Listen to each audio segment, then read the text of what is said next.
Happy holidays and welcome to the Morning Brief right here on Channels Television. Is the first edition for the week and it's 17 days down the line in the month of June. I'm Jeffrey Uzonga. That's just a reminder with my people as always, to my left and to my extreme left. I'm not an extremist, I promise you. The only thing I'm extreme about today is ensuring that you have a perfect start to your day. It's okay to call me an extremist and that. But we're live for you in Lagos. Eid-El-Kabir, it is right here in Nigeria, and it's like a 4-day holiday, really. Saturday, Sunday, Monday, Tuesday, and trust Nigerians to show up as they ought to. We'll walk through all of that. I'm Kayode Okikele. Welcome to the show. Talking about showing up, I'm unabashedly showing up as I ought to in celebration with our Muslim brothers and sisters this morning, remembering that to sacrifice the little is to sacrifice the ultimate gift, and that's why we celebrate with them, knowing that the progenitor of the faith did not give less than the best, and that's why we have today the Feast of Sacrifice. Good morning and welcome to the program. I am Bukola Koka. So it's amazing that we have these seasons that gives us the opportunity to reflect. Yeah. And it's a beautiful thing from all faith. The Muslim brothers and sisters this time have the opportunity to reflect, and that covers all of us who are citizens of the country to look at the sacrifices being made by the Prophet to ensure that, look, you must not have everything to be able to give on one hand. On the other hand, the willingness to give is just another. You know, some people can have and they're unwilling to give. So the major lesson here is the willingness to give, no matter how it inconveniences you. In fact, as a matter of fact, how do you feel whenever you are of help to somebody? For every discerning person, it's one of the most beautiful experiences in life. You could gain all you want, make all the money you want to make. If you're not supporting someone one way or the other, there's this incomplete void, or this void within you feel. But as soon as you do that, there's a sense of accomplishment or fulfillment. I think that's a better word, fulfillment, that just reverberates within your spirit. And that's what this season is really all about. The Eid-El-Kabir season is a feast of sacrifice. So as much as possible, let's take that lesson and amplify it to the best of our abilities. Guys? I think there's no gainsaying that. It is what it is. As much as we always hustle and say, okay, I need to sort myself out, I mean, you're never really sorted until the person next to you is sorted. That's the truth. You want to build a house, you want to get the very best vehicles, but then you'll be like in isolation, really, just a tiny little speck in a wider, wider environment of poverty. So I think we need to reiterate that. Sorting yourself is good, but you're never really sorted until the next person to you is sorted, because it then will become a threat to your, in quote, assortment, as the case may be. So people want to build house, but we forget to build people. Right, and I think that people should think about this. If you have not built people, you shouldn't build houses. You know why? Because those people you didn't build, that will pull down that house you built. And I think this is something we say time and again. And you always wonder, we do not have these festivals, as Jeffrey called them, these reminders. We don't have them scanty. We have them in abundance. But the reality of it is the fact that you almost think that we don't have these reminders, because, I mean, you can talk about corruption in our society. We can talk about violence, insecurity. These are fallouts of, that mentality of selfishness. So why are we selfish, really, when we have all of these reminders? It's mind-boggling, but we're hoping just for another day we're able to give that vaccine, that medication to cure us of selfishness. And we're receiving that medication today, and it's something to reflect on. And sometimes the impediments, the discouragements to giving and sorting people out is sometimes when you're taking advantage of, or sometimes some people now see you as that, go-to dependable place for a ticket for a free meal, without necessarily seeing it as an opportunity, for someone to help you understand that you're not alone. And that one-off is that you can also go ahead, and make something of yourself. But the lessons of today, teach us that, the ultimate is faith in that person, in the God that, wants you to go on doing it in the spirit of obedience, which is what we learn from today, and not looking at, the the idiosyncrasies of man that discourage you from doing it. So I believe that ultimately it is obedience and faith in God that we should pick up from today and continue to do it regardless of what men do to discourage you from doing it. Absolutely. That's what I believe about today. So now that we've given you the dose, who's getting us the salah meats today? That's the crux. We have to ring up Alaja. All the Alajas. Well, there are many Alajas, actually. The Alajas and the Alajas. There's a fixated Alaja on the shift who's not around today, but whom we're going to call on after today to bring the meat and then go back to her celebration. No, after the show. After the show, rather. Today might be too late. After the day might be too late. So as I just send a message. By the way, before we jump to what we're doing today on the program, we need to remind people of the outbreak of cholera across the country. We understand that the casualty figures in Lagos, the fatality figures has increased about 15. And those numbers have further increased the total number across the country from the 30 to also something higher. And that is why it's important, basic hygiene, and it's a responsibility for everyone, the individuals, community. All of us need to keep our environment clean. Some of these things that, promote or drives the spread of cholera, we need to do our best as individuals and as community to ensure our environment is clean. And for the government, this is where the government comes in, which is why we say there is really no way to excuse government in a lot of things. Portable drinking water. How many people, when was the last time we saw people drink from what they call quote-unquote government water? Because everybody drills borehole. In fact, if you're going to any apartment right now, you want to rent or you want to even build your own, one of the major costs is borehole. If you don't sink a borehole, nobody's going to rent that facility. We're not going to talk about roads or security for ourselves and all of that. So basic potable drinking water. So if those of us who are in the urban centers are struggling, what about those in the villages and the rural areas? That would be nothing to write home about. So we know the triggers, we know the drivers. We just need to step up and take responsibility as individuals, community, and as a nation. Guys. Well, we're still going to get into more of that during the course of the show, but it's important to ring that bell. And it's not to take away from the festivities, but it's a very present threat that we need to pay attention to. And it's interesting that we're not quite sure. The state government has not come out to reveal the areas where this challenge of cholera outbreak is currently at. But it shouldn't mean that we should not let down our guard in other areas, because cholera is a communicable disease, and open defecation continues to be a challenge.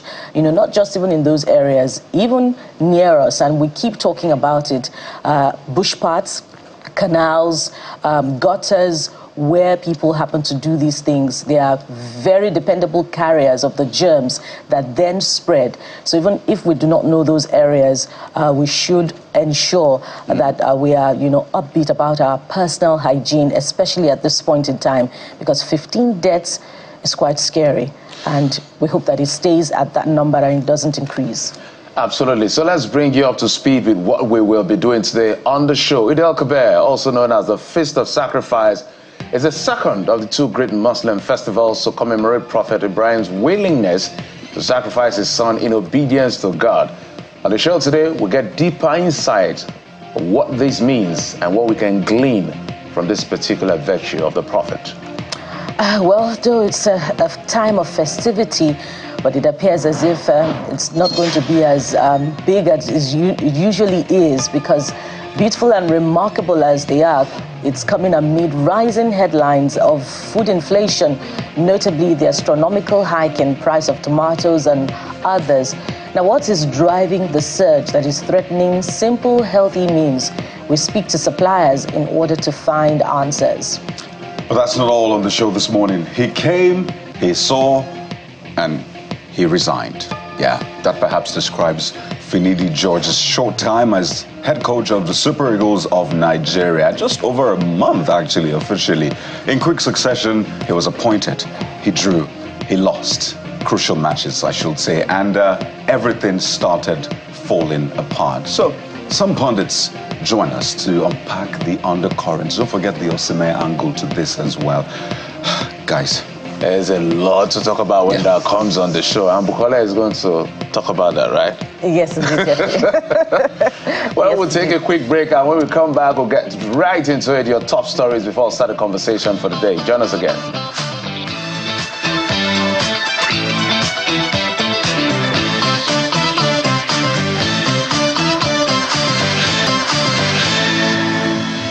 Top on the brief this morning is President Bola Tinubu joining Muslim faithful for the Eid prayers at Dodon Barracks praying ground as part of activities to mark Eid-El-Kabir celebrations on Sunday. The president, who was accompanied by top government officials for the Feast of Sacrifice in Lagos, reflects on the significance of the season by calling on citizens to imbibe the virtue of sacrifice as exemplified by the Prophet. The Grand Chief Imam of Lagos Central Mosque, Sheikh Sulaiman Abdul Nola, in his Eid message, urged the leaders at the prayer grounds to ensure that the labor of our forebears are not in vain.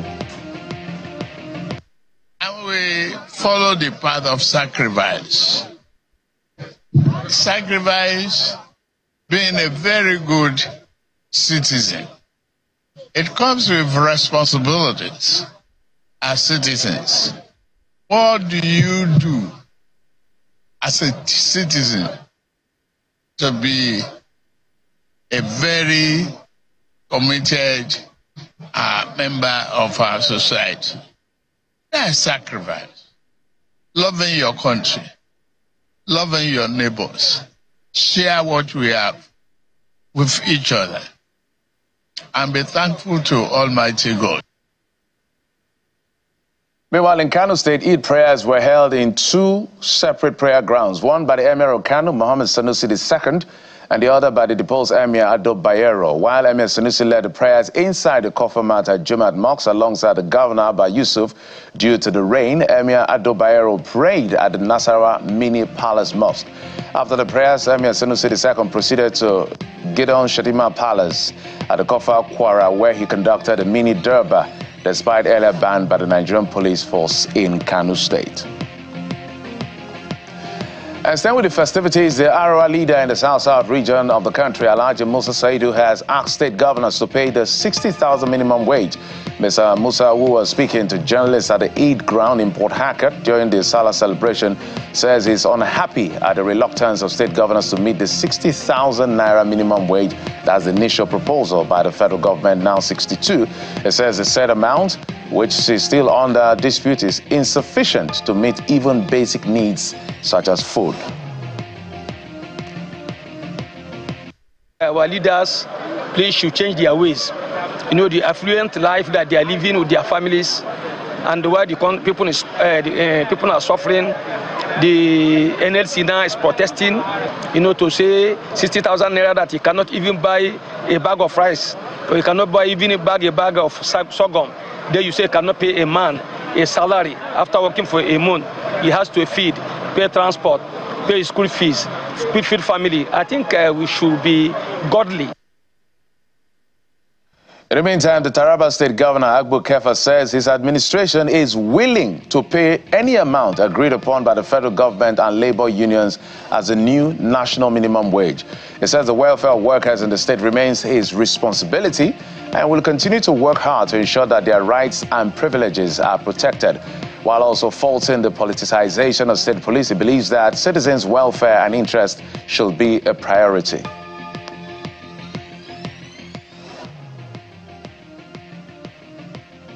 Community police or state police, some governors will misuse it. Governors cannot stay there forever. Let's talk about, we must face reality on ground. For me, I have the military in my state, their presence here. I have the police, I have the civil defense, I have the state security services, I have the custom, I have the immigration. It is now my responsibility, with these huge resources, security agencies that are here, right in my state, to put them together with the local. We have vigilantes, we have Taraba marshals, we have hunters, we have local traditional security people. So if I have all these resources and I put them together, I can achieve a lot. The federal government is willing to improve the welfare of the workers. The same thing at the state level. So we are with them. Whatever they arrive at, we'll make sure we'll follow. We are also talking even behind the scene to ensure that we reach at something. So I don't think it's going to. That's very cheery from a governor, given what we heard just a few days ago. But let's tell you that the Nigerian Police Force has refuted a recent allegation by Senator Shehu Sani at the 2024 Democracy Day dinner. That's on June 12, that some young people are still in detention since the 2020 EndSARS protest. In a statement by the force public relations officer, it says no individual is being unlawfully detained by the force or any other security agency in Nigeria due to the EndSARS protest. Ms. Adejobi, who is the force public relations officer, says all arrested individuals have been processed according to the law and none remain unlawfully detained, while assuring Nigerians of their commitment to upholding justice, the rule of law, and human rights. And talking security, suspected terrorists have killed 6 people and abducted others at a village in Gwadabawa local government area of Sokoto State. The gunmen were said to have stormed the Tudundoke village at about 1:30 a.m. on Saturday, as confirmed by the police public relations officer in the state, Mr. Ahmed Rufai. The police have yet to ascertain the number of persons abducted in the unfortunate incident. Sokoto is one of the states in the northwest terrorized by heavily armed groups who carry out mass abduction for ransom, as well as burning and looting of property. In business, a performance report by a research arm of leading crypto exchange KuCoin, a report on cryptocurrency for May, shows that there was an inflow of $1.02 billion in new investment. The figure is slightly lower than that of April, signifying a marginal decrease.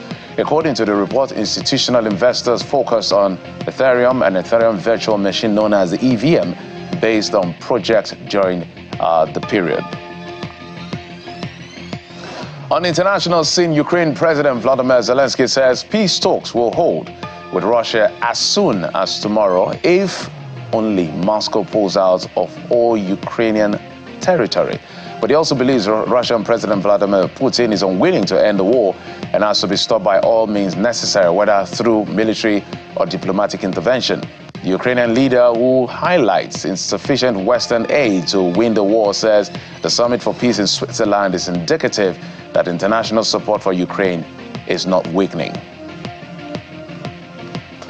And in sports, Enugu Rangers have won the 2023-2024 Nigeria Professional Football League NPFL title after defeating Bendel Insurance 2-0 in Enugu on Sunday with a game to spare. The win took Rangers to 67 unassailable points at the top, after their closest contender, Remo Stars and Eyimba, lost 2-1 to Sunshine Stars and Sporting Lagos apiece.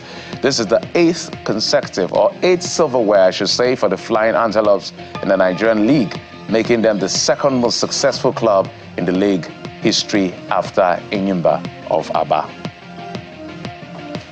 Well, those are the stories we've been tracking for you in the last 24 hours, and will shape part of our conversation for the rest of the day and on the show. Bukola joins me now as we begin to talk about some of the things that you've been saying across social media.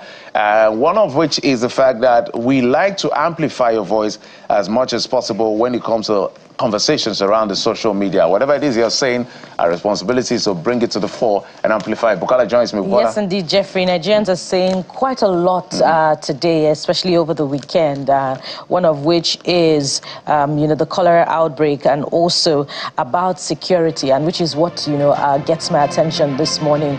If amid, this feast of sacrifice and obedience, people still find it a time, to unsettle the peace, and attack communities. It's really very, very worrying. And, we hope that the clerics will speak to this and discourage people from such behavior, such attitudes, and encourage them to be examples rather than, trouble for the peace of the communities. All right, so let's get to the very first one. The cholera outbreak we spoke about. Lagos has recorded about 15 fatalities, we should say, and that has further increased the national fatality to something higher than 30 that was initially reported just a few days ago. So Tafaji movement says, let's advise people on Water Safety Day in all our community, encouraging them to make their water safe for drinking. It's interesting that that is still an issue in the year 2024. Education about the dangers of dirty water and unhygienic behavior. But our body is saying this is scary. We must address environmental factors that contribute to the spread of cholera, such as contaminated water sources and poor waste management practices. Exactly. Igbira Connect says, what is heartbreaking is that many Nigerians, especially the people living in Lagos, think the cholera epidemic is a joke. It's real. Let's create more awareness. And Truth12345678 says, interesting name, Lagos and especially all the other states are too dirty. Well, not just Lagos, there are some other states as well that need attention as far as the environment is concerned. Well, he continues by saying the people have zero maintenance culture, very, very dirty people, throwing everything they eat on the ground. The gutters are, and they continue with this very uncomfortable tweet message to read. Jeffrey, you have the next one. Yeah, exactly. So not everybody in Lagos is dirty, by the way. A majority of us are clean. But we've proposed on the show that for those people who do open defecation, especially along the median on the Lagos-Ibadan Expressway, I think it's pretty simple. Let kind of put them in vehicles. That's a waste of time, a waste of national resource or state resource. Just get them water or get them shovel or whatever. Let them clean that whole stretch. When you do that twice in a month, when you feel pressed, your sense will recalibrate to know where to go and do the do. You know, if you know what we mean. It's early morning, so I don't want to mess up somebody's breakfast. But let's go on now to other stories we've been tracking that you've been speaking about. The gunmen attacking a village on Salah Day, which is a very sad development in Sokoto. They've even abducted some people. Valencia Cute says this issue of insurgency will only when the people in that region acknowledge that bandits as terrorists are not freedom fighters. I don't think they've ever acknowledged them as freedom fighters, by the way. I doubt that is the sentiment in Nigeria's north. Everyone is just as concerned. Nobody would like to be killed. In the north, absolutely. Well, this next one is from Owoko Nero, and it's just one line that he has for us. He says, may God restore peace in Nigeria. Amen to that. Amen. It's a simple prayer. Angel Okafor says, kidnapping is a normal thing in Nigeria. People have been kidnapped on a daily basis. We can't normalize abnormalities. Anomalies now. We cannot normalize it. So yes, it happens literally every other day. But this is not our new. It's not our new normal. We must fight to make sure that these headlines change as much as possible. Absolutely. Even though we live in that reality that insecurity is embarrassing the Nigerian state. And we must by doing that, we must keep the conversation on, regardless of how many times that we have to read the stories and put pressure on the security forces as well to continue to go after them. And there's been quite some success in that regard. This next one is from Tony Aja, who says, this cannot be happening. Isn't Salah meant to be a season of joy and celebration for all Muslims? My sentiments exactly. Jeffrey. So, this doesn't represent the Muslim faith, not at all. Not at all. By any chance or any figment of imagination. These are terrorists. Simon Akol says, Northerners must wake up to protect themselves from themselves. This is getting out of hands. Okay, those are your views on this particular one. More like saying, let's take responsibility for our own safety, whether we're in the north or in the south, because insecurity is all over the place. Or in the west. Yep. Do we have time for more comments? We do. Okay, so this next one is on Nigeria's inflation rising to 33.95% in May, and that is very concerning. The first reaction is from Dividends Growth Hustler, who says, inflation is a silent killer. It erodes your purchasing power. It makes you poorer without you even realizing it. Protect yourself, invest in assets that appreciate, not depreciate. We can't say that enough right now, because if you have 1 million naira, the value of 1 million naira in May 2023 is maybe half that amount right now, and it is very worrying. Very worrying indeed. We must be very deliberate about our investments and about our savings. So, Business Insight HQ says, ongoing global supply chain disruptions have affected the availability and cost of goods, particularly food and fuel, which are major components of Nigeria's inflation basket. And Data Wallet Data Wallet, I believe, says they should continue their efforts to ban Bitcoin there. The economy is definitely strong enough and they don't need it. Size, I believe. Yeah, so Bukola, you're better at interpreting or translating pidgin. So, but let me read this. You help me translate. Osmanic says, this era choco, in 1 decade alone, Ebola, COVID, lockdown, AI, recession, NSAS, climate change, crypto, social media, inflation, cholera, and $1 to 1,800 naira life experience choke. More like saying there's a lot for a decade. A lot things that are supposed to happen in 100 years is happening in about 10 years. That speaks to our resilience as human beings, as Nigerians. Absolutely, we're still standing in spite of all of this. It's a difficult situation. Basket. It's a difficult situation, and so big up to everyone who still believes and is still hopeful. Yes, and this next one is from O. MacDonald Urimefe, who says, except there's a different method of calculating this. This is very wrong. Prices are up to 200% to 400%, and no, there's no war. How is it 33.95% on paper? How is this calculated? Because this does not even translate to real life at all. It's too small compared to what's happening. Yeah, so yes, in reality, sarcasm? Not sarcasm. I think it's an honest question, which there is a simple answer. So the CPI, Consumer Price Index, which looks at all of this basket of prices of goods and services, it's a basket that has a lot of components. So some may be as high as 500%, 600%, some may be as 20%, 30%, 40%. So when they do the average, so some drag the other down, it's just mathematics. Although some people still believe that 33 is still not quite reflective, but this is what the national data of what we're actually experiencing. Because I know things I used to buy for 3,000, they're about 6,000. There are things we used to buy for 2,000, they're about 12,000. So if you look at that, 600%, 800%, but when you put in the small basket, perhaps it drags it down. But people are still debating that this is not representative enough. And it's a valid sentiment, Jeffrey, if you consider the reports about the price of RAM during this festive season going as high as 1 million naira. It's the RAM, not the cow. I say it again, it's the RAM, not the It's not a car. It's not even a car. Not a car. All right, so let's move on now to the sports story where Finidi Georgia stepped down as Super Eagles coach. There was a lot of hullabaloo. So Finidi led the Super Eagles against South Africa. There was a draw. And, of course, there was a loss to Benin. And then the NFF said, let's get the technical advisor to buffer a bit. Finidi stepped down, and Victor Osimhen was angry because of statement they say is credited to Finidi and all of that. We're going to talk about that later on the show, but let's read what you've been saying. Ubong Abia says, on what criteria was he appointed to start with? Appointment into such a sensitive position of national importance should follow a rigorous process to avoid this embarrassment. And this next one is from Shafi Hamidu, who says, wise decision for him to resign. However, that would not still bring back the 5 points dropped into the World Cup qualifying table. Nonetheless, he needs to leave and give a chance to the new coach. That's football for you. It's a game of results. If you can't produce results, then you'll be gone by morning. Jeffrey reminds us of that quote you I think encouraged us with or discouraged us with last week. There are two types of coaches. Yeah, they say there are two types. The one that's about to be fired, and the one that's been fired. So, well, those are the stories we've been tracking for you. It's not something to smile about, but we'll just look for a way to smile around it.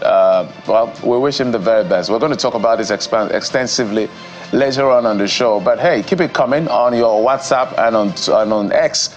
As much as possible, we'll take them. But let's get to our very first conversation for the day. It's Eid-El-Kabir, and it's a feast of sacrifice. Let's bring some insight with the people in the know. Join us again.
Well, a big day here in Nigeria, absolutely, and this will even go on for another day. But let's step back a bit amidst the festivities, the merrymaking, the visitations, and the rest. What is the reason for this season, particularly in the context of the season we're also in as a nation and perhaps globally? So this morning we have two gentlemen joining us in our studio to walk us through the essence of the season and hopefully what we can all take away beyond the food, the meat, the drinks, and the rest. What else must we take away from this season? We have a pleasure of having with us in our studio Imam Abdul-Ghani Jimoh is a branch missioner, Nasfat Alakuko Alagbado branch. Good morning, sir. Welcome to the Morning Brief. Good morning.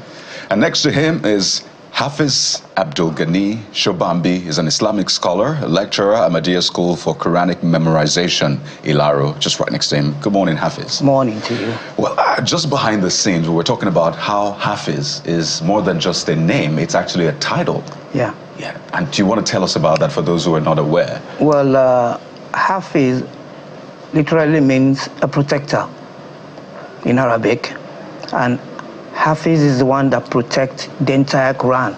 If you commit the entire Quran to memory, you are called an Hafiz.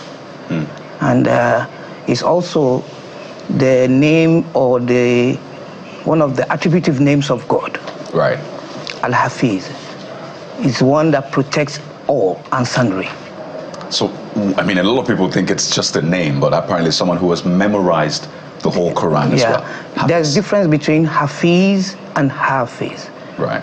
Hafiz goes with the name or this attributive name of God. Right.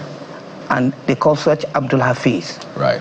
But somebody that commits the Quran to memory is called Hafiz. Hafiz. Amazing, because you just think about the quantum of work, attention to detail that you have to imbibe to learn the Quran. But let's talk about the season. I just wanted to put that out there for people who do not know. But I'll start with you, Imam. So there's a reason for the season, generally. But there's also the context of that reason in the current season that we're in as a nation and as a world. And the essence of this conversation is to connect that and ensure that there is no disconnect. So we don't just think this is just another day, go to the market, visit people, eat, drink, and life continues. So if you were to link Eid-El-Kabir today, as it is today, with the current reality that we have in Nigeria and our world, what would be that link for you, Imam? Alhamdulillah Rabbil Alameen, wassalatu wassalamu ala Rasulil Kareem, Muhammad bin Abdullah wa ala alihi wa sahabihi wa sallim tasliman. We thank the Almighty Allah subhanahu wa ta'ala for giving us the opportunity of being here this morning. At the same time, we greet all our Muslim brothers and sisters, Eid-El-Kabir, and all our viewers at home. As just said, we are talking of Eid-El-Adha. It is a celebration, a festival for the Muslims in which we celebrate a total devotion of Prophet Ibrahim alayhi salatu wassalam and sacrifice that he made. As we've known, Prophet Ibrahim, as one of the greatest prophets of Allah subhanahu wa ta'ala, was committed to the fact that he believed absolutely in God. And at the same time, he was tested by his creator, Allah subhanahu wa ta'ala, when he was directed through a dream that he should slaughter his son as a sacrifice for God, his maker. And he intended doing that with total commitment. In the course of this, the child was replaced with a ram, and they went home back happily. And we want to compare that with this current situation in our contemporary life. We say that there's need for us to have absolute belief in God in whatever things that we do. And at the same time, we must have the mind of sacrifice. If you cannot have that, you're not able to attain success. You must be able to put in your effort in everything that you do. And at the same time, be thinking of the reward from your creator. That is the only thing you can do to make sure that you do things right. Right. I think it's important that you lay that background, just so we don't take it for granted that people know these things. But I noticed you said Eid-El-Adha, and it's also called Eid-El-Kabir. Kabir, yes. So why is there a difference? What is the difference? Is it significant at all before we come to Hafiz? Yes, it's basically you have two Eids, two festivals in Islam, Eid-el-Fitr and Eid-el-Adha. Eid-el-Fitr is what we'll celebrate after the 30 days fasting. 29 or 30 days fasting, which we celebrate that. It's majorly one of our festivals. And the second one is Eid-el-Adha, the period, the Eid of sacrifice. But it's being called Eid-El-Kabir to show us that it is the bigger one. We have, Kabir means something that is very big. That is celebration of something that is very big in our life, because of its importance in our life as believers of Allah subhanahu wa ta'ala. Majorly we have two festivals, Eid-El-Kabir and Eid-El-Adha. Eid-El-Fitr and Eid-El-Adha.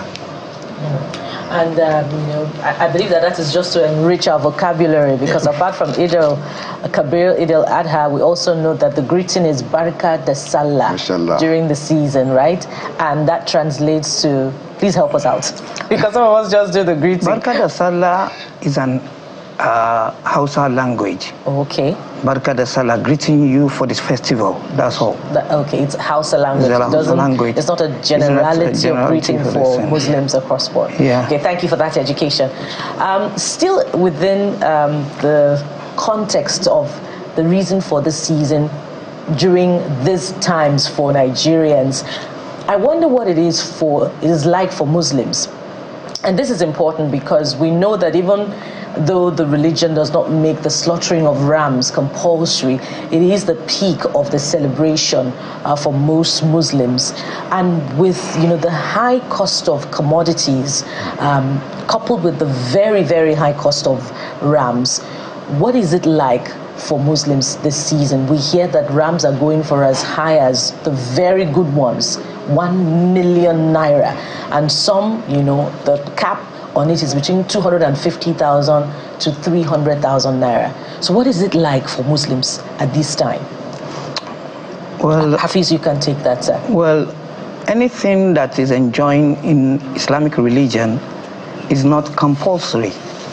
There's no compulsion in it.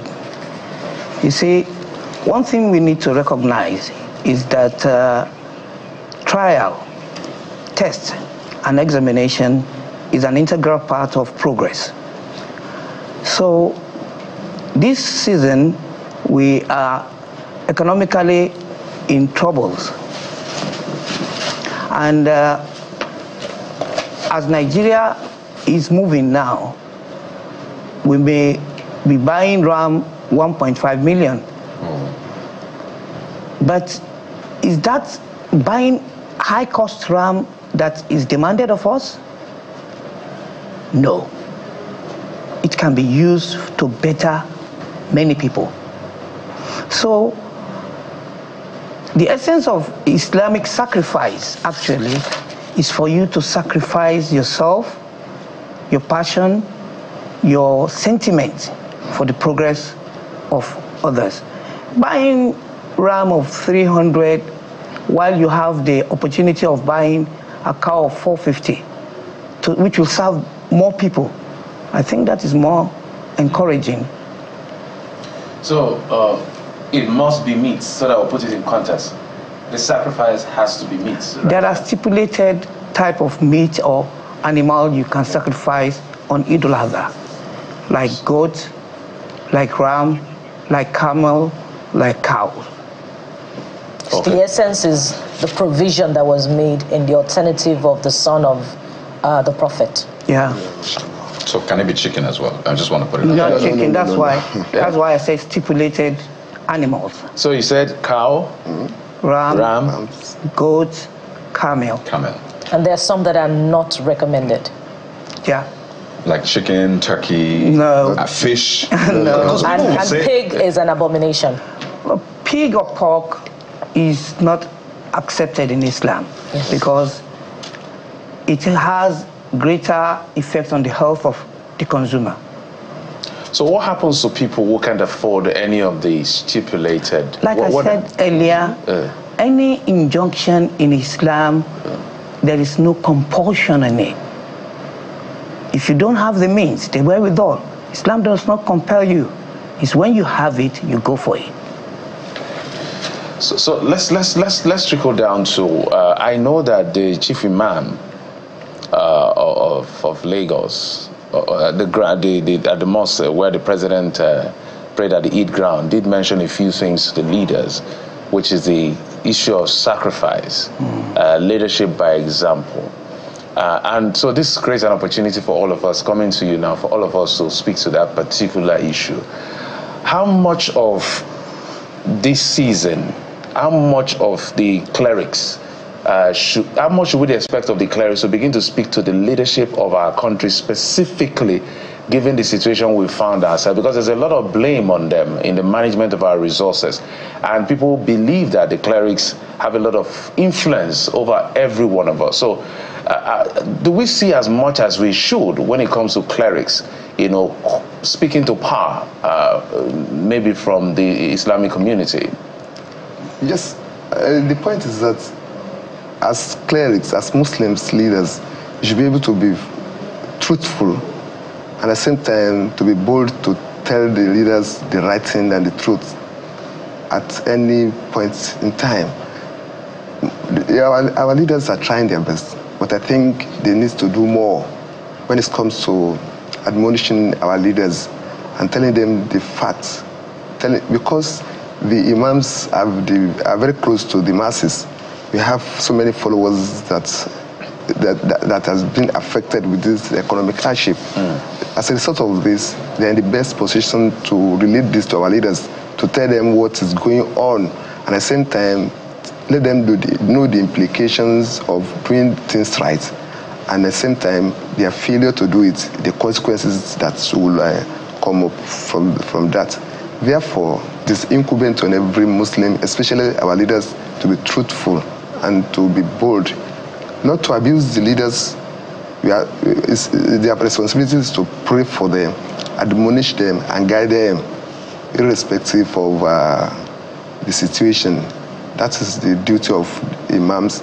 Kudos to our chief imam in Lagos. And I think all the other imams need to eliminate this as well. So how do you find a balance? I know Hafiz, you want to speak on that now. You see, it's not only that we need to admonish the leaders. We ourselves as a cleric, we must be upright. We must live by what the book says before we can come out to tell anybody, this is what you need to do. And that's why the prophets, they say, look at my examples. Like the Muslims, the Quran says that the Holy Prophet ﷺ is example for us. In Quran chapter 33, in the book of John chapter 13 in the Bible, it says Jesus is the example. So when we look at the lives of these people, the way they guide the masses, they help and create a community, that's what we need to do in this age. So I was going to ask about finding a balance, and you've talked about the role of the religious leaders, who, by the way, play a huge role. We focus on politicians, but if you know the quantum of congregation that religious leaders oversee, then you realize that, wait a minute, these are actually big leaders. We don't elect them, but they are major leaders on their own. In fact, they can decide what happens in the polity just by what they say on the pulpit. So find a balance, really, between respecting our leaders, contributing your quota to nation building, holding them accountable, and telling truth to power. So how do you find that balance? Because some have said religion is the opium of the masses, and you know what opium does. Even when things are tough, when you take it, it just gets you high and you feel everything is fine, and you never really face the reality of things. So how do you find that balance, ensuring that the congregants are also people who speak truth to power, people who hold government accountable, people who are, who have zero tolerance for corruption? How do you find that balance and also ensure that, yes, they are respectful and they contribute their quota to nation building? I'll start from you, Imam, and then come to you first. The Prophet says, you are all leaders, and you will give accounts of your deeds as a leader. Therefore, as a regional leader, we must be up and doing to make sure that we discharge our responsibility as expected of us. We have a lot of responsibility as leaders to our congregations, to the leaders, to the political leaders, even to everybody as well. As the Imam has said, we must have as great examples to our followers to make sure that what we preach is what we do. Not for us to just be saying what we cannot do, or for us just to be saying another thing and at the same time doing otherwise. So do you encourage, and this is the crux of the question, do you encourage congregants and even the religious leaders themselves to tell leaders what you're doing is not right? For example, this local government, because everybody stays in the local government, and there's a road, in fact, that goes past right in front of either a mosque or what have you, that is bad. I mean, we have cholera outbreak, for example, and as a result of lack of potable water, which government is also meant to provide. So is that something you encourage as well? I know that there's that balance. You don't want to rock the boat, you don't want to cause what they call a conflict or breakdown of law, but you have to also speak truth about it. The Holy Prophet Muhammad sallallahu alaihi wasallam, in one of his statements, said, to speak the truth in the presence of a tyrannic leader is jihad. You know, the misconception of jihad that is upheld about Islam, Islamic jihad. But he taught the followers that if you are talking about jihad, you should be upright and you should be able to speak out when things are going wrong. That's why I said for anybody to say anything or try to correct the politicians, you must have corrected yourself first. And for you to do that, you need to refine yourself, follow the books and its injunctions and its laws, and then they will see it in you when you are saying it. It's not something that is hidden. It's not something that is hidden. Do you find that to be part of the problem? Pardon me to belabor the point. And I ask this because, you know, it's an important question as far as the role of Islamic clerics, you know, is concerned, because of their proximity to leaders at the highest level. You know, we find Islamic clerics present at ceremonies where they're praying, leading prayers, not just during festive seasons, but also, you know, during personal times of celebrations for politically exposed persons. But still we have these issues of leadership deficit being, you know, the bane of development. You know, for instance, you know, there's this challenge of local government autonomy for which the federal government has taken up the fight. So when this is the second time that you're saying it, you know, that even clerics themselves have to be upright. So when we have this gulf between clerics speaking truth to power and we're not seeing the results in the conduct of leaders, our elected leaders, do you find that to be part of the problem? Because the leaders do not see the examples in the clerics themselves. Probably. Because, and I'd like you to speak to that as well. Because, you see, most of the clerics, they shy away from truth maybe when they are closely in deep relationship with those politicians, and they are not able to tell what the dictator says. There are few that will stand by their point and said, this is the truth and this is what we need to do. Now, you can't compel, the position we have is just an admonition position. We cannot compel, but we can advise, exhort, and that's all. But those that are doing it rightly, they see the results. That's it. Yes.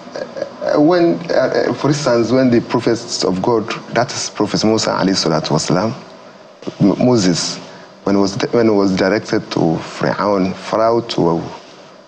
as a messenger of God, when he got to him, the Almighty Allah instructed him that he should give a beautiful admonition to, despite the fact that Pharaoh was very, very tough, very wicked. But you must make sure that you give admonition to him. It is our duty as religious leader to ensure that we speak truth everywhere that we find ourselves. It is incumbent on every Muslim leader. But on the other hand, we have some leaders, due to the fact that the situation of country has affected them, and they will not be able to tell the leaders the truth. But what they expect from them is this issue of settlement, which does not represent the qualities of good Muslim leaders, must always be up and doing. Not for us to only focus on what we'll get from them. That is the bone of contention.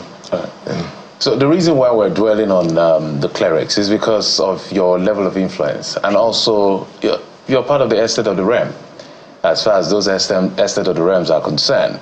I want us to speak to the issue of extremism and excesses. We find it in different faiths. How does the Muslim faith manage excesses within itself in terms of housekeeping? We've seen clerics incite, and even the government frown at those particular statements. We've even seen people say they believe in the faith, and they're going about killing people, which is anti the faith at the end of the day. So how do you manage these two extremes, from the end of the clerics who may be in excess, who may be partaking in some of these excesses, and the people who go about committing crime in the name of the faith? The basic thing that we need to do is to orientate, educate the masses, our followership. When we educate them properly, if we do not misguide them, misorientate them, because it's misorientation that leads to this killing in the name of religion, or saying that Islam says, no. We need to encourage and give our followers the guidance in accordance with the Quranic dictates and the teachings of the noblest of man, the Holy Prophet Muhammad sallallahu alaihi wasallam. When we go outside that, then we'll be having self-intended intention and aspirations for positions or any other things. So it is imperative that we continue to guide people appropriately. But this killing that we are seeing, it came up from, is a backlog of mismanagement, backlog of not taking care of the society properly and managing it accordingly. So let me come to you in answering that question, because if you look at the holy books, you can look at it to do anything you want, depends on your bias. You can interpret it how you want to. So where do you think in the Quran some of these guys are relying on to do some of these things, and what is the correction, what is the real essence of those parts? Yes, if you are talking of this, I think the major cause of our problem are three things. The first one is ignorance. Second one is poverty. While the third one is followership, dogmatic followership. If you are talking of ignorance, we have a lot of clergymen, that many people that proclaim themselves as clergymen but do not possess the right quality, the right education of being a leader. There is no any constitution that guide the choosing of leaders, especially religious leaders among in every faith. You can just become an imam if you have the opportunity of building a mosque in your community or in your house. You can assume that responsibility of which an is imam. Not the dictator, which is by the Prophet Sallallahu. You have anyone that wants to call anybody to any correction, he must have corrected himself. Yes, therefore, most of these our leaders, many people do not possess that quality, that knowledge of being a leader.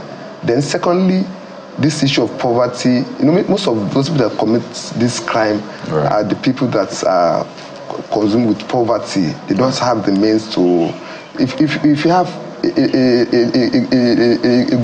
good means of livelihood, you not engage in atrocities. And thirdly, the dogmatic followership. Some people do just follow people without knowledge, without reasoning. And those are the three things that affect the situation of many people in this country. If you're talking of being aggressive or being extreme, Islam does not encourage that. Right. Islam preaches against it. There are so many verses of the Quran Karim that speaks about of being moderate. La ikraha fi din, you should not be aggressive. You should not. There's no compulsion in our religion. You cannot force anybody into the fold of our Islam, but you can encourage people to accept Islam through your character, through your beautiful admonitions. Amen. But I think really important points you have raised there, and this is why we're doing this, to ensure all of the four states of the realm. So we are the media, you are the clergy, as they say. There's the noble and the commoners, in quote. Everybody can come together and contribute their quote. And today gives us that opportunity. I would like to thank you so much. I love the fact that you went to the heart of the issues. Imam Abdul Ghani Jimo, Branch Mission and Nasfat Alakuko Alagbado Branch, Lagos State. Thank you so much for your time. And Hafiz, I'd like to thank you as well. Hafiz Abdul Ghani Shobambi is an Islamic scholar, lecturer, Ahmadiyya School for Quranic Memorization, Ilaro. He has memorized the whole Quran. Yeah. And that's what Hafiz implies. Thank you so much, gentlemen. Thank you. And once again, happy Eid-El-Kabir. Eid-El-Kabir to you. We'll talk about the festivities after the show. Thank you so much. Thanks very much. Well, we'll take a moment now, and when we return, a major part of the festivities is, of course, food. Tomato is a big one, rice, meat, and the rest. But why is the cost of tomato literally unreachable right now? It is a new gold. But we'll be joined by people who are in the know to find out what's wrong and what solutions we need to prefer. Stay with us.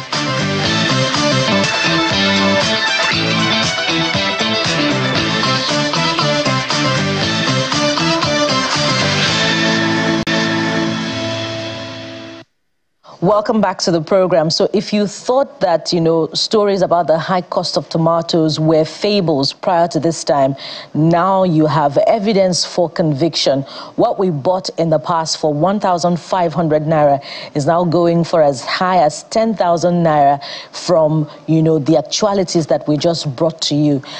What does this mean for the celebrations currently? The Eid-El-Kabir is being celebrated by our Muslim brothers and sisters. That is left to the imagination.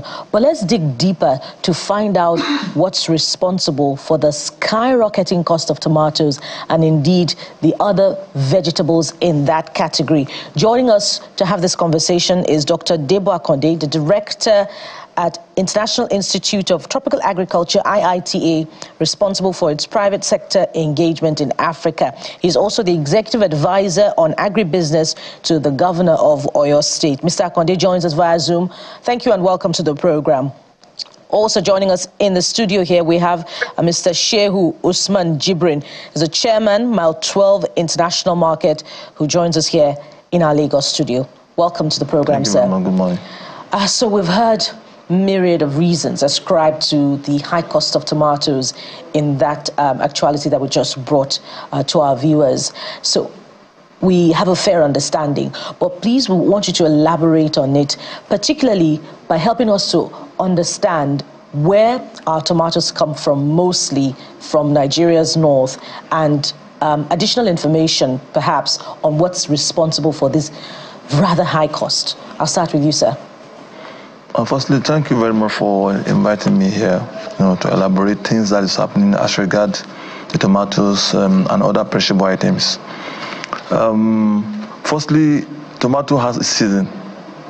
All perishable items has their own seasons. Let me just talk about tomato first.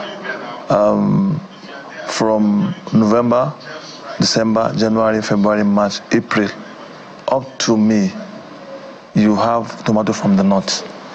You have Danja, you have Dandumi, you have Kano and Katsina State. This is the off-season now.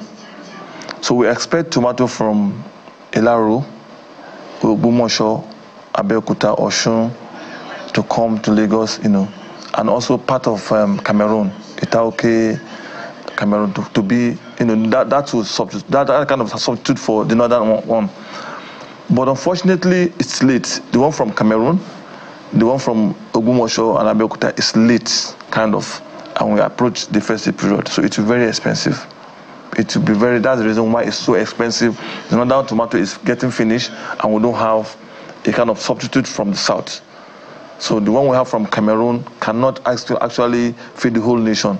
The Cameroon one, we have the one that comes from Ghana as well, from Benin Republic. Those ones are late as well. So that is why the demand is much, in the market, but the supply is very, very low. So that is the cost. So why are those ones late as well, the substitutes from the ones that come from Nigeria's north? I think it has to do with the weather and rain. it has to do with that. I can't actually appreciate that aspect because I'm not from the farm. I'm in the field where we sell in the market.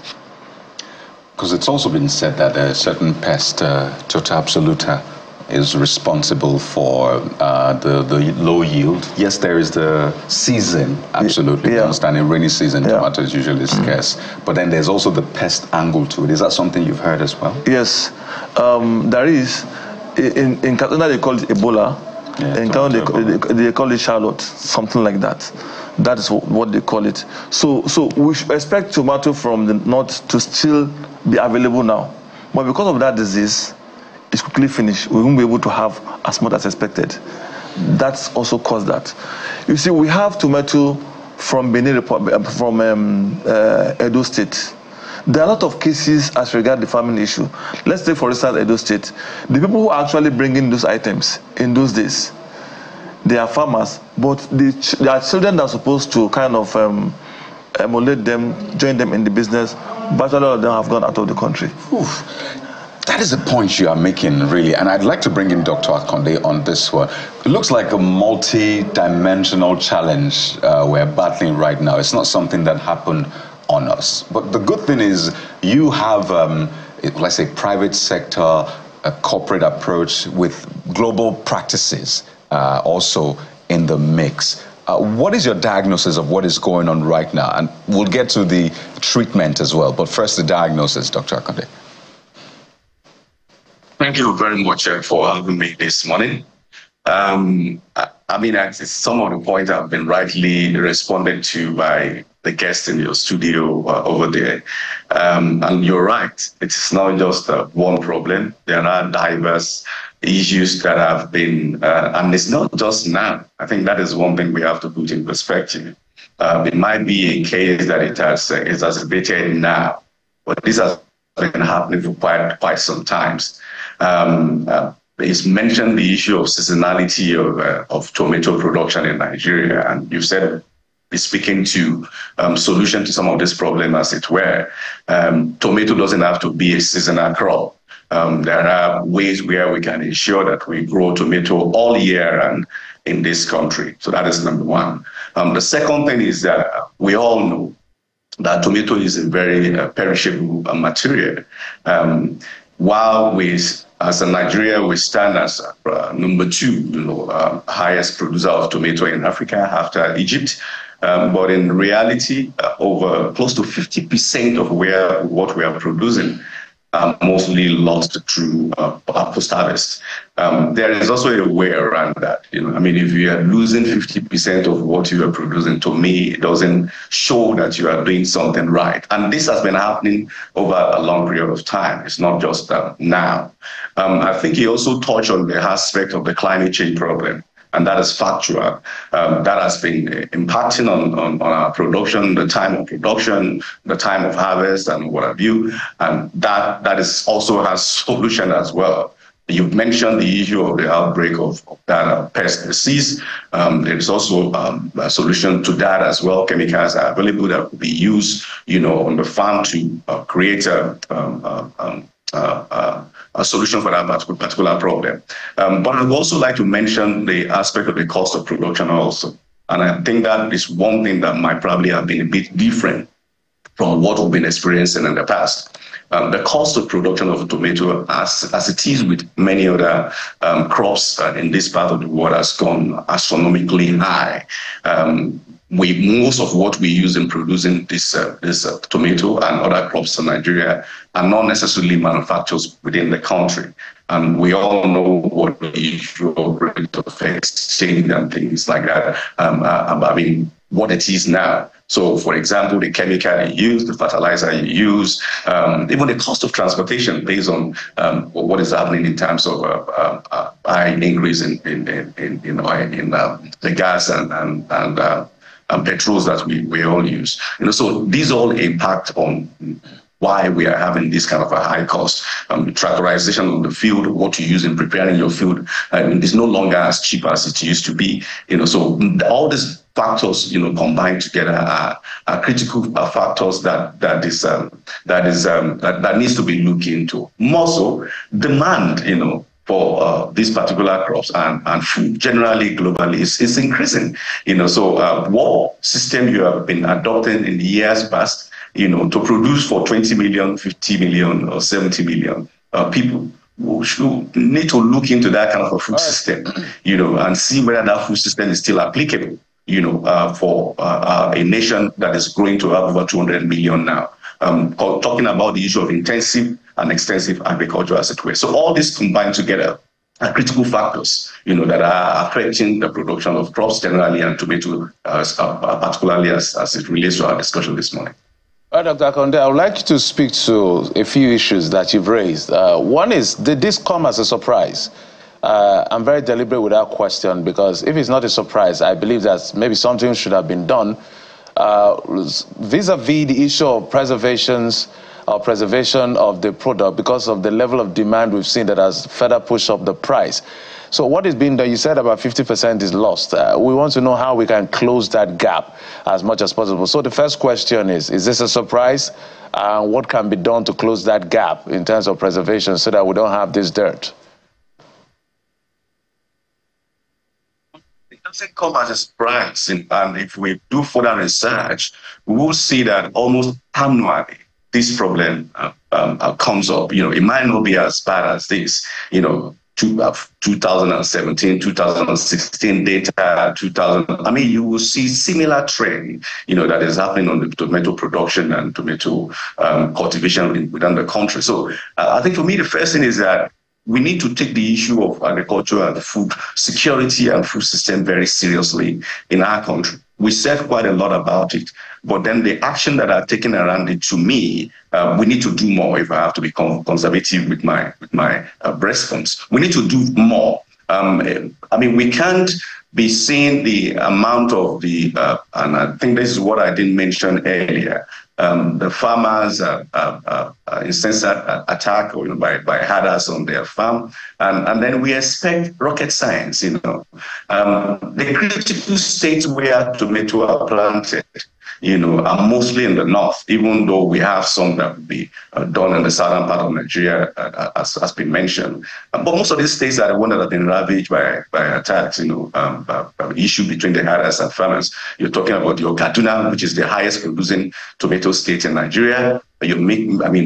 States like Plateau, Benue, are already ravaged, and farmers are no longer on the field. Even if they are producing, they can't produce maximally, optimally as expected. So this is a critical issue. They are not issues that we trivialize, and we need to start looking into these, and how government will ensure that, if our food system continues to be attacked in this manner, it speaks to even the security of lives, within this space. But the second thing, as well, as you have mentioned, also is that, like I said, it's not a surprise. We know, but it's been there. The record is there. The fact is there. The data is there. That we've been losing close to 45% of this tomato production in Nigeria over years.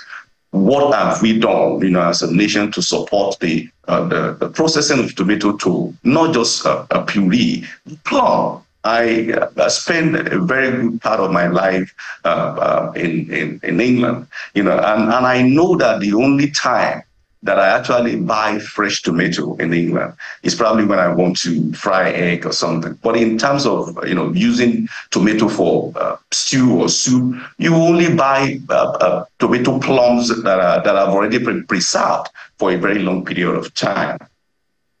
I think it's high time for us as a nation to see how we can incentivize private investors, into ensuring that they are moving our tomato from the time that we have those bumper harvests to more of a plum that has been preserved.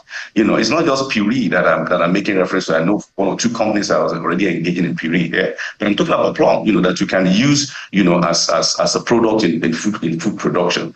The second thing that the third thing that I will be looking at beyond the issue of ensuring that we look at the architecture of our agricultural food system within the country, looking at the aspect of supporting companies to move the product from just a perishable product to that is being preserved. And the third one will be that we need to encourage increase of the use of the greenhouses, across the whole of the country. I mentioned earlier that tomato could be planted all year, and greenhouse will be used.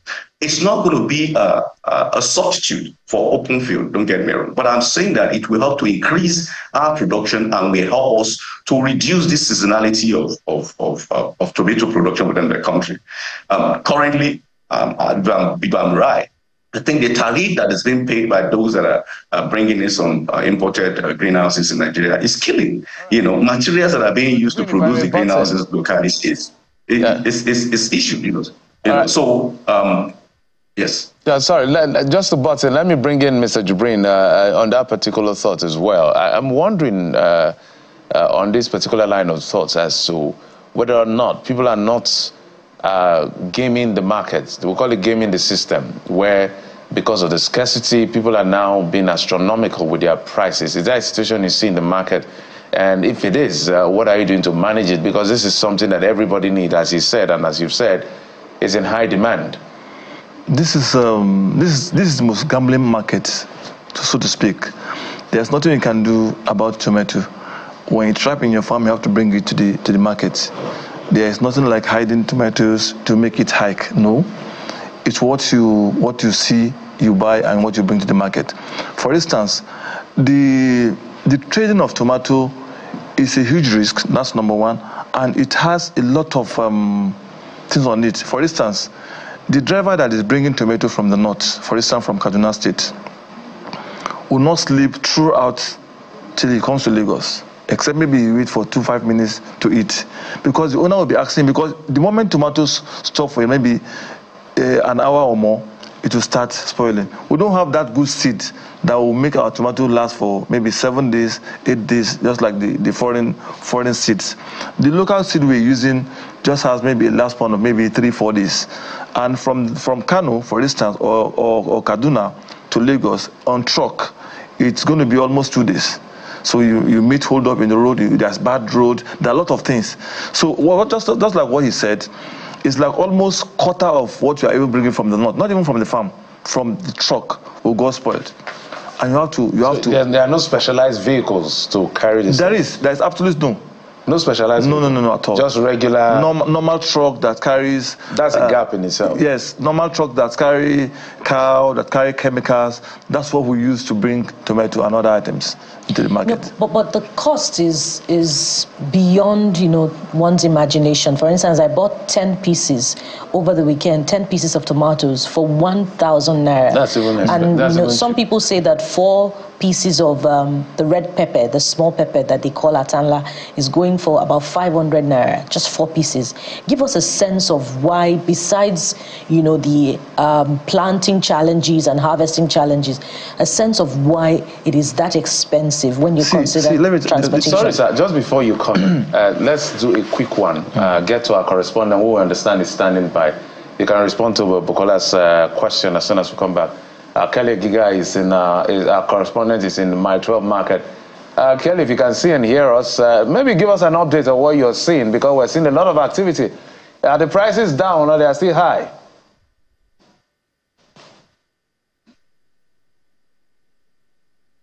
Well, Jeff, the prices are indeed really high. I mean, the last time we were here about less than 6 months ago, precisely sometime around January, Nigeria's main inflation was somewhere around 29.5 or thereabouts. Right now, it stands at 33.95. But some people don't understand all of those numbers. So let's do them the exact prices of what it is right here. What it will cost an average Nigerian to get a basket of tomatoes, a crate of tomatoes, and some that has been perhaps placed in other quantities. So please just come quickly and just talk to us He sells tomatoes here at the Mile 12 International Market, the choice destination for perishable goods in southwest Nigeria, and some even say even in the continent. But bros, just come quickly and speak with us. What would it cost us? What would it cost me to get this basket of tomatoes right now? 5,000 naira. Say that again? 35,000 naira. 35,000 naira for this basket. All right. All right, so let's see this basket now, if my cameraman can show us this basket. So these tomatoes you are seeing right now, wherever you're watching from around the world, it goes for 35,000 naira. 35,000 naira. I also understand that for those who cannot afford this, take for instance another volume of what we can see here shredded on the floor. Just 3 tomatoes as we have here. This I understand goes for 1,000 naira. 3 tomatoes, 4 tomatoes going for 1,000 naira. So it gives you an idea of just how skyrocketing the prices have become in the span of less than 6 months as compared to the last time when we're here. We've also gotten some feeders back from the onion section and pepper section. It doesn't seem too good. There's so much frustration here for Lagosians who have come to enjoy themselves and just do some shopping for family and friends as regards the Salah holidays. But I wonder for you, you sell. What is the reason? Why is this really expensive right now? It's because of the scarcity of tomato. Number one, most of these tomato, like this tomato now you're seeing, this foreign tomato. It's not Nigerian tomato. So this is Cameroon tomato. Nigerian tomato is not much this year. So we have short of tomato this year. We used to have tomato from like different places from the north. Jos, Kano, Zaria. Now, the only Nigerian tomato we have now is from Jos. So Nigerian tomato is not that much. That is what called the scarcity. That is why. All right, so there you go. So it is actually even foreign tomatoes. They do not have a lot of Nigerian tomatoes. A big question mark for the Ministry of Agriculture and the Minister, Mr. Abubakar Kyari. I also have a buyer here. She has come to shop. She's been moving around the markets for quite some time, trying to get the best offer yet. I wonder, have you been able to buy your tomatoes just yet? Good morning. Good morning. Have you been able to buy just yet? Yes, I buy already. So tell us, what did you buy, what quantity, and just how much did you buy? Actually now we have a Cameroon. We don't have a normal Hausa tomato. Then our Nigerian tomatoes. That's what we have now. For now we are buying from Cameroon. It's small basket. We have 40, we have 30, we have 25.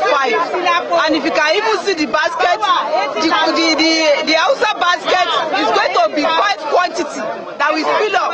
That should be 120 plus. And our one that is just coming, very costly. I don't know what we can do now. Maybe we beg from the agricultural district. They should help us. So we are suffering too much. It's getting beyond power. All right. So, I mean, there you go. It tells you the level of frustration stemming out of how the negotiations and transactions here have been going, because it's not so good. I mean, if you can see some women around here who have come to shop, they have been expressing that frustration as a result of the hike of tomatoes precisely where we are at the Mile 12 International Market. But guys, let me just mention this because I've made several visits to the Mile 12 Market. And some of the reasons I heard a few years ago when I came to this market for the hike in prices, one was insecurity, because some of the sellers here had mentioned, the traders here had mentioned that some of the farmers cannot gain access to their farms because some of them are in IDP camps. They had also mentioned the bad road network as well as a reason for the hike. But now, one of the things they have said to me behind camera is that there's something called tomato Ebola or Ebola tomato. The particular insect which has infected this product, and so that has also contributed to why this scarcity and then of course the hike, guys. Wow, Kelly, a very gloomy picture there. And we're talking about price just before we came to you. And we would like also to know about the prices of other commodities, i.e. pepper and onions. But we'll get back to you, Kelly, later. And we thank you very much for your reporting. Let me come to you again, Mr. Shehu, for you to give us a sense of why the prices are that high, besides all of those challenges that we're talking about. Perhaps you want to talk about those taxes that we often hear about, that the transporters from the north report when they're bringing these commodities down south. See, the bone contention, the real fact is just insecurity. Let me tell you, that's the truth. And there's absolutely nothing the country will do. This price hike will continue.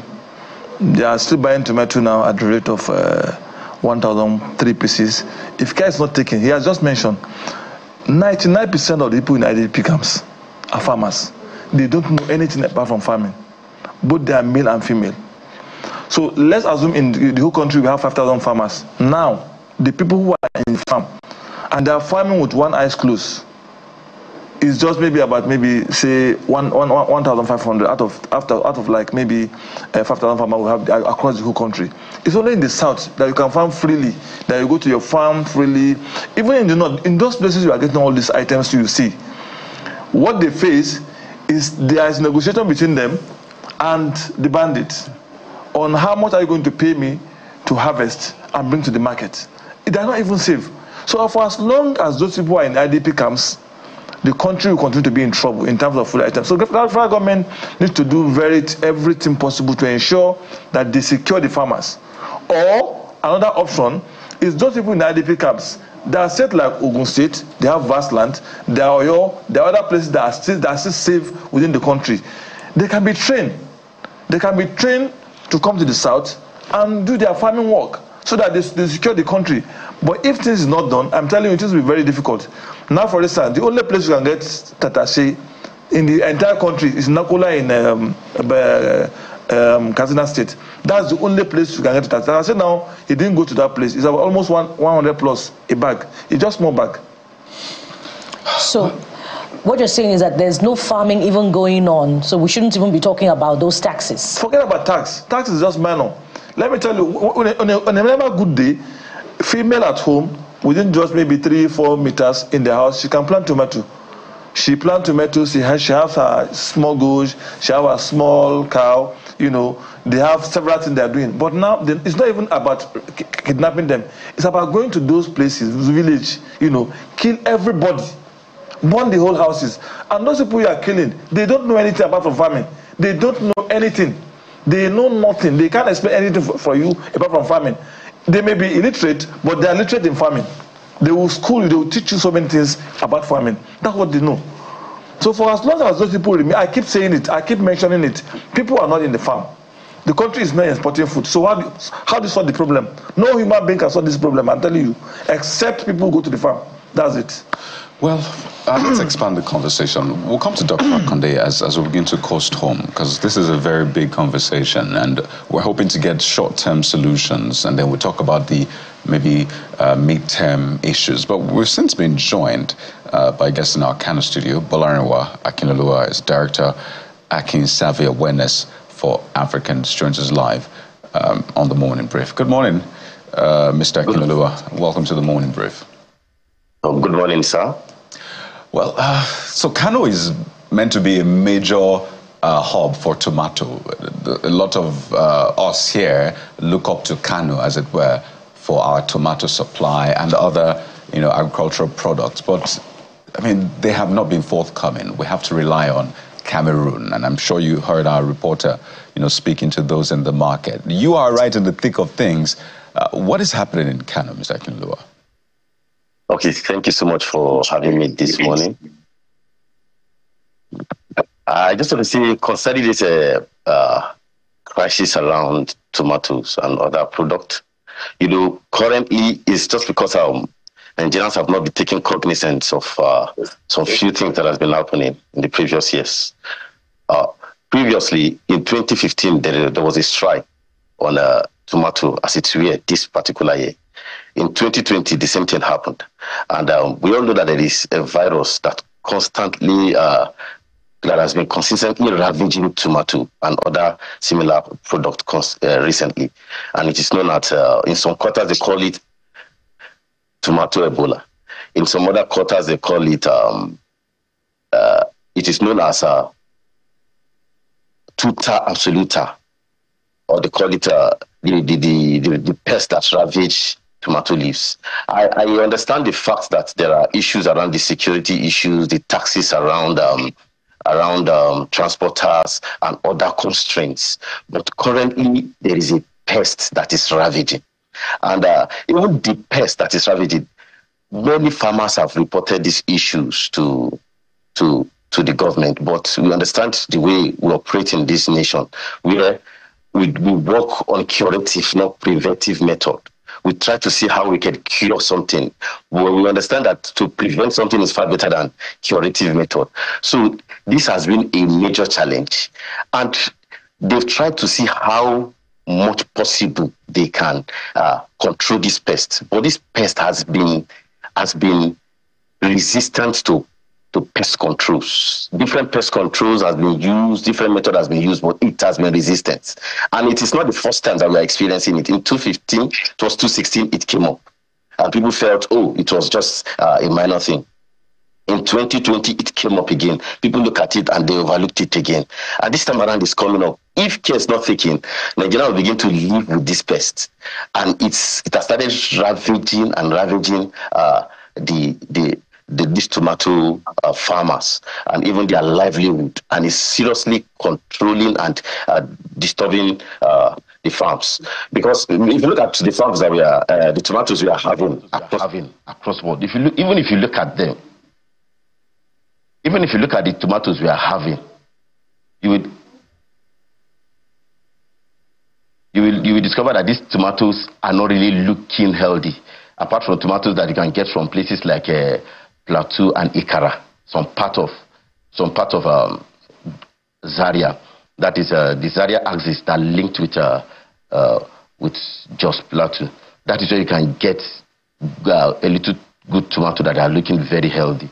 But other part of the country, you begin to see tomatoes that are not looking healthy. That is why the sellers and the other farmers, we have to opt for other foreign products.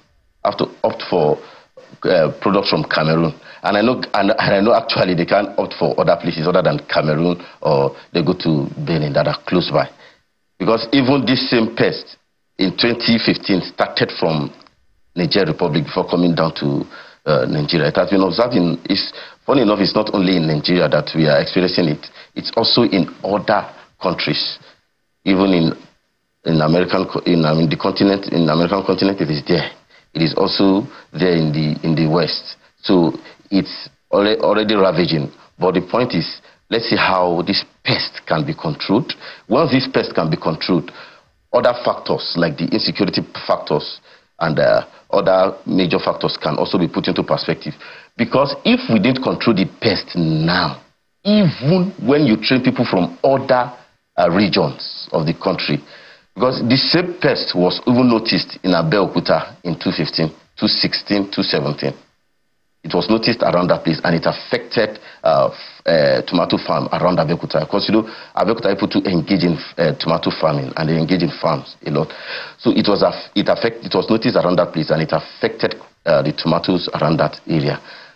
So another thing that I think can really be done is the government working tirelessly to see, particularly the Ministry of Agriculture, to see how we can control this pest from further spread, or else this pest will become something that will keep occurring and reoccurring and reoccurring. We just undermine the capacity of what the pest can do. I think currently we are now seeing what a very little pest can do to the whole nation. That is even taking as quickly as possible. Just a minute. Dr. Akonde, as quickly as possible, Dr. Akonde joins us via Zoom, and just a quick wrap-up to hedge against what is going on across the country. Maybe in 30 seconds, So that we don't come back here next year to have this conversation. What should we be doing going forward? 30 seconds, we're totally out of time, sir. Oh, okay, sir. Same as far as it concerns tomato.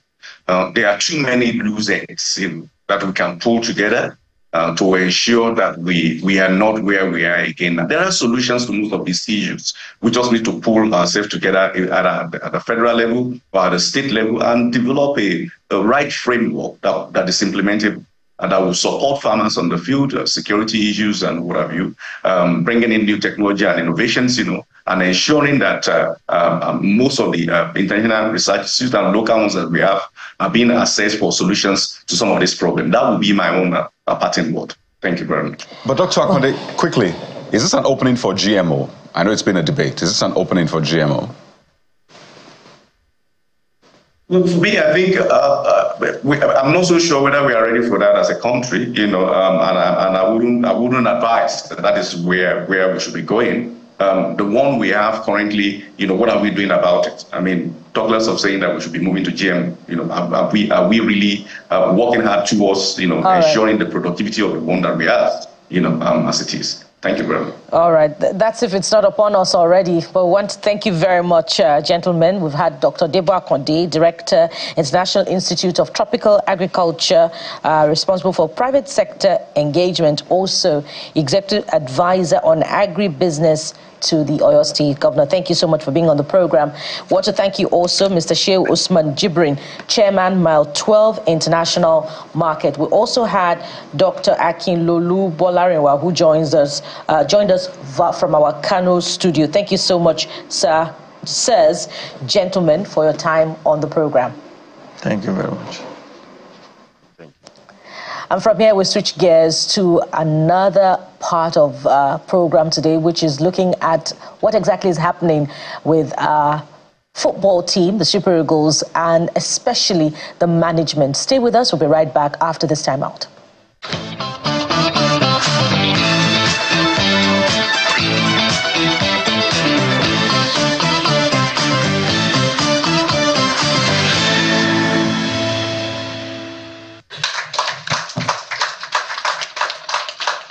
Finidi George's resignation as Super Eagles head coach comes after the Nigeria Football Federation resolved to engage a foreign technical advisor to steer the team in subsequent international matches. The Super Eagles are currently 5th in their World Cup qualification group, following disappointing results against South Africa and Benin Republic.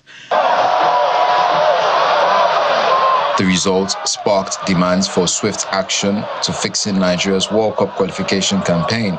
Before the next round of the qualifiers, we have the AFCON qualifiers, which almost all the 6 matches will be played before March next year.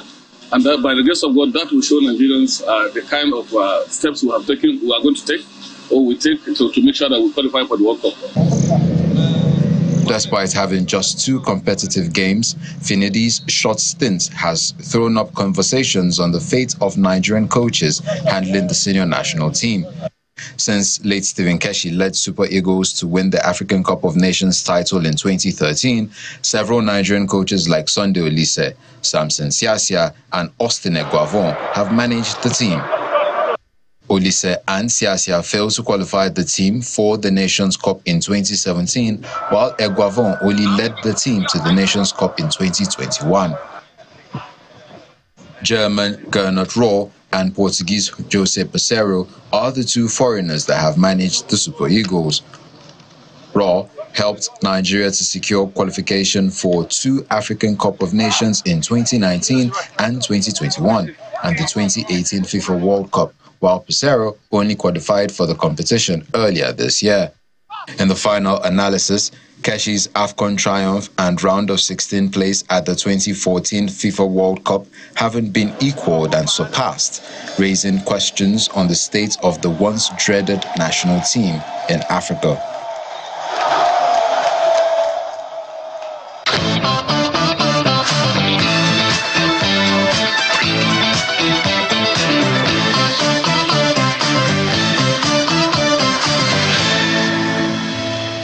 Omar Katugba joins us via Zoom. He's a sports journalist to make sense of what's going on with the issue of Super Eagles of Nigeria. Thank you so much for coming on the program. Good morning. Thank you for having me. Sometimes it's difficult to know where to start from. So maybe help us unpack the very multiple moving parts of what is going on with the Super Eagles. Of course, Finidi is out, just a short-term leadership of the Super Eagles, and now we still need to beef up the confidence of these boys. The fans are unhappy, and the NFF, everybody's looking at them as to what they will do next to reposition the fortunes of the Super Eagles. So help us make sense of all the gamut of issues.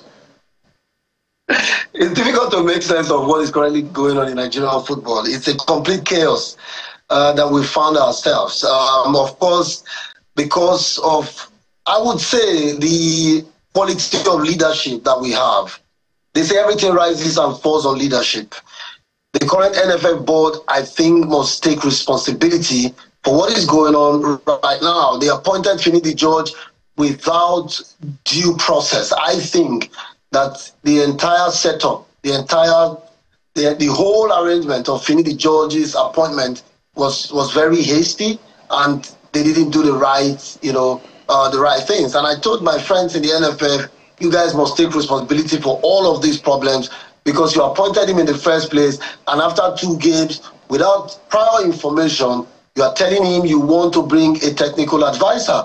You don't expect any human being on earth to accept, such a premature approach to perhaps solving the problems that you think we have. I think that in general, you can say that we are in this mess because we have a group of leaders who may not have the necessary foresight and the intellectual capacity to take Nigerian football to the next level. That's why we have all of these shambles, so to say. Well, so while all of that was happening, or has been happening, and I recall us talking about football management in this country for decades now, how it's not been done the right way, and we're still where we used to be anyway. But while all of that has been happening, something hit us like a lightning bolt, and it's become the elephant in the room there. We're wondering, what's going on? We saw Osimhen's live on Instagram, even though thankfully one of his friends collected it and turned it off, but that was after a lot of things had been spilled. And that just brought a whole new dimension to all of this drama. Osimhen calling out Finidi George, saying he has lost respect for him as a result of some reports around. Omar, you know all of these stories. You know even behind the scenes. So please, let us understand what's going on. Did Coach Finidi George really say those things? Was Osimhen right to have responded that way? How do we mend all of this broken relationship now? To start with, I've not seen where Finidi George made such a statement. I've done my findings. A colleague of mine, Colin Odo, reached out to Finidi George, and he made it clear that he never said anything like that. He only reacted to a question during his presentation where he said, in general, that he would not beg any footballer to represent Nigeria. That is on record what Finidi said.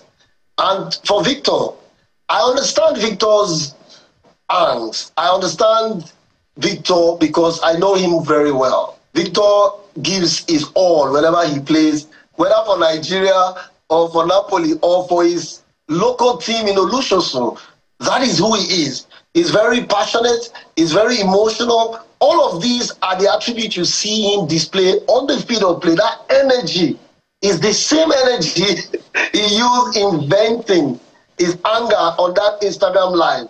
Now, coming to that action itself, I will sit here and say that it was not well thought out. I think that there are better ways to handle situations like that if you truly respect Finidi George. First, as a person, let's separate Finidi George, the coach, and Finidi George, the legend. You must have absolute respect for Finidi George, the legend. Except we want to throw away all our values. As Nigerians, we are raised to respect our elders. We are raised to respect those that have gone ahead of us in any profession that we find ourselves. Let me quickly go away from football and go to what happened in the music industry of recent, where there was this brouhaha about who paved the way and what have you. As a matter of fact, it is in football you can basically talk about people paving the way for others. And people like Finidi George actually are the ones who have paved the way for the likes of Osimhen to enjoy what they're enjoying in Europe today. So at least for anything, you've got to respect all of that. So based on that, I think Osimhen should have done better. There are better ways to handle things, and I think that he should have done better. If he's watching this right now, if I were with him, this is the same thing I would tell him. I'll tell you a story. Sadiq Umar, before the AFCON, the NFF medical department erroneously declared him unfit for the AFCON, despite his specialist in Spain telling them that Sadiq was not that injured and could play the next day.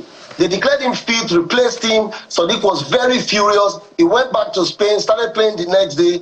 What did he do? He made a public statement, respectfully clearing things up without disrespecting anybody, even though he had every reason to. I think that's the way a professional should deal with things like this. So let's make it clear what Osimhen did cannot be encouraged. It must be condemned. And Finidi George, as a coach of the Super Eagles in 4 games, did not cover himself in glory. I think the management of the team was terrible. The choice of players, some of them questionable, even his approach to the game in general. A player of the team who was part of that team told me 2 days ago that before those games against Benin Republic and South Africa, they had no plan, no tactic. He said they just went onto the field, that he was shocked. So Omar, regardless of what may have transpired between Coach George and Victor Osimhen, are you worried that, you know, the circumstances, this whole Finidi saga, is yet another dent on the Nigerian experience coaching the Super Eagles, and this amid the continued advocacy that we should encourage indigenous coaches, you know, for the Nigerian Super Eagles? Are you worried? Absolutely. I'm worried for other Nigerian coaches, because what you hear people say is that they put every ex-international in the same box just because of Finidi's, would I say, lapses, so to say. Everybody says, oh, ex-internationals are never prepared to coach the Super Eagles. They want the job, but they don't get prepared, and then they fail. But they forget that Keshi won the AFCON for Nigeria in 2013, took Nigeria to the World Cup. Sunday Olise, beyond coaching Nigeria, rose to a point where he was part of the FIFA technical study group.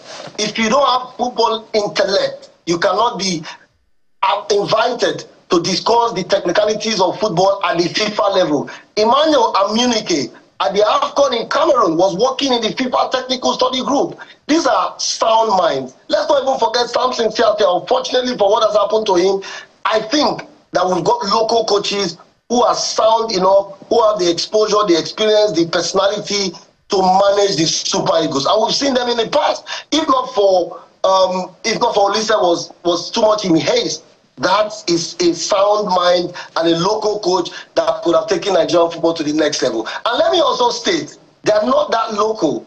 They might be they might be Nigerians, but they are all based abroad. Amunike coached Tanzania. He coached in Zambia. He's coached abroad. And it shows that these guys can handle the Super Eagles. If Amunike could coach Tanzania without quality players, if he coached Nigeria, I'm sure he would have done better with his quality of players that we have in our country. So I don't think putting all the ex-internationals in the same box because of Finidi is right. But again, your question is valid. Finidi, then the chances of our local coaches going forward. Omar, everybody's asking now for the way forward. Maybe you can profile one as we begin to wind down. I think the way forward, in my opinion, is still to get a local coach. I mean, that's a difficult position to take, but I've been of the opinion that Emmanuel Amunike would have done a fantastic job.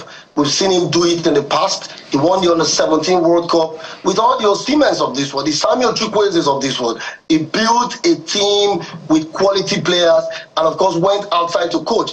I had advocated for Emmanuel Amunike from the off because I felt that he was more qualified to coach the Super Eagles, but the NFF went in the direction of Finidi George, and here we are. I think we should go for Amunike or go for a top-level foreign coach that can take our football to where it should be. We need to speak to the NFF as well, because we've talked about the coaches. Yes. The NFF board, shouldn't there be some resignations and sacking as well, because they're responsible for this as well? Of course, like I said earlier, they say everything rises and falls on leadership. I've actually sent a voice message to my friends in the NFF, and I said to him clearly that you guys must take responsibility. Right. We are in this shambles because of the quality of leadership we have in our football. All right, Omar Katugba, thank you so much for your very precise insight on this particular issue. We hope for the best for the Super Eagles. Omar Katugba is a sports journalist, joins us via Zoom. Thank you for coming on the program. Thank you so much for having me. Well, absolutely. Well, that's it on the program for today. It's the very first edition for the week. Public holiday continues tomorrow, but we'll be here to do our job. Thank you for watching. I'm Jeffrey Uzoma. I'll leave you with some mama's recipe for tomatoes. Add some carrots to boost it for taste and also for quantity. Join us again tomorrow. I am Bukola Koka. I'm Kevin Okikilo. Sunrise Daily is next. I hear you can use cucumber, garden egg, and the rest. But whatever. Have a great one. Goodbye.